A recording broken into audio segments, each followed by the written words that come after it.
So I'm not going to spend a lot of time talking about the Jukes, other than there was this notion of pauperism. And pauperism involved being poor.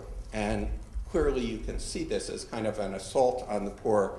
And it's another story, but a lot of these people were cement miners. During about that time, what they mined was natural cement. There was a discovery of Portland cement, which was not nearly as good as natural limestone cement. But the problem with cement that was used prior to that time, which still is the best cement in the world, called Rosendale cement. I'll advertise for it, help my Juke brothers out, is that it takes about 2 weeks to harden. Portland cement, or artificial cement that was developed about that time, you could pour it and you could work with it as a solid product the next day, et cetera. And so very shortly, Portland cement put the cement mines where these people worked out of business. And so at the time when the Jukes were studied, they were dealing with people who were in economic collapse because of the failure of the cement mines. Interestingly, those cement mines, like there's entire mountains that were hollowed out by these Juke miners, today house all of the underground records for the New York banks for Standard Oil. There's an entire city, atomic bomb-proof city, underneath the ground in this hollowed out area that was actually built by the Jukes.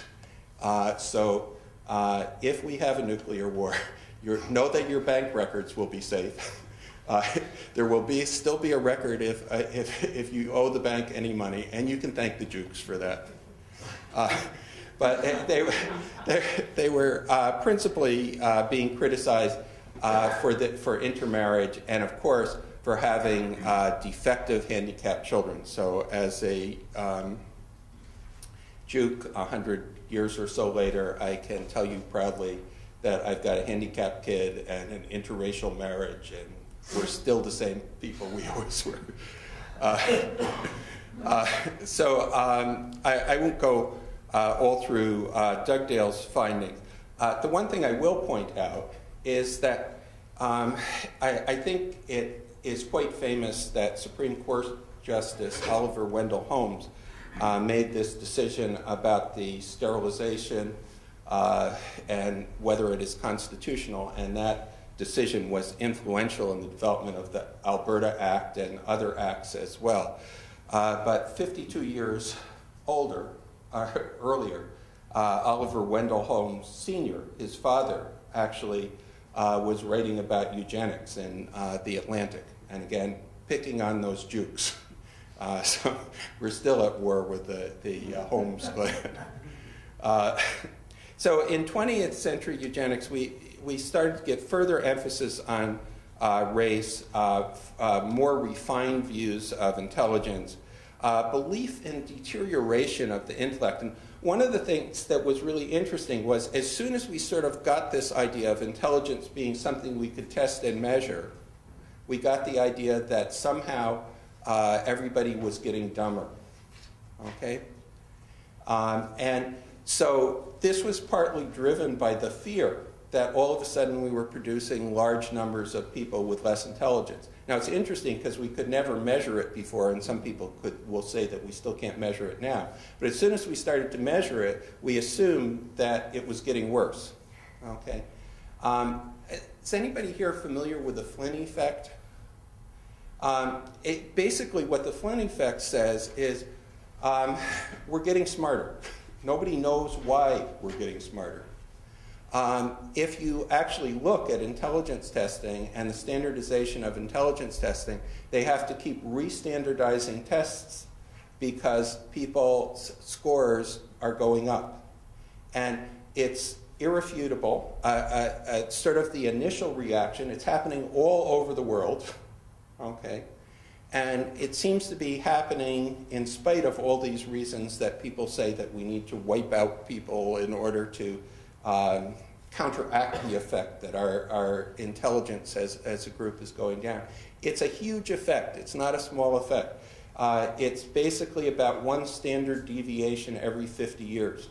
This basically means 100 years ago that the average person would test what would now be as mentally handicapped. Some people have tried to say, well, maybe it's because of education. Maybe it's Sesame Street, etc. Interestingly, the strongest place you can demonstrate it are on things like Raven's progressive matrices that are entirely non-verbal, non-cultural, etc. So that this effect is actually strongest in measures of intelligence that are not affected by culture and learning, etc. And why is it happening? Well, I think we need to ask ourselves, when I started work here, I was tall. I have probably, actually shrunk about half an inch. But when I get on the elevator now with university students, they're all taller than me. And it's not just that I'm getting smaller, they're getting a lot bigger. And if you look over 100 years, the average height has increased drastically. And why is that happening? We can sort of say, well, maybe there's nutritional reasons, maybe there's all these reasons. We don't entirely know the reasons. But in the same way that we're getting taller, we're getting smarter. Here, this is only sort of relevant because part of what was driving the eugenics movement was the belief that just the opposite was happening.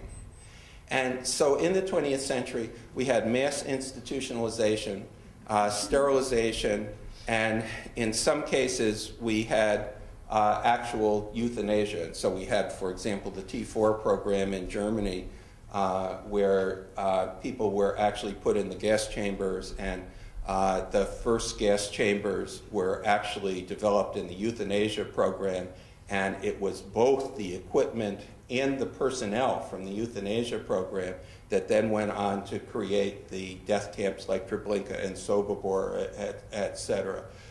So when they got the process down, they thought maybe there's all kinds of other undesirable people that we could get rid of.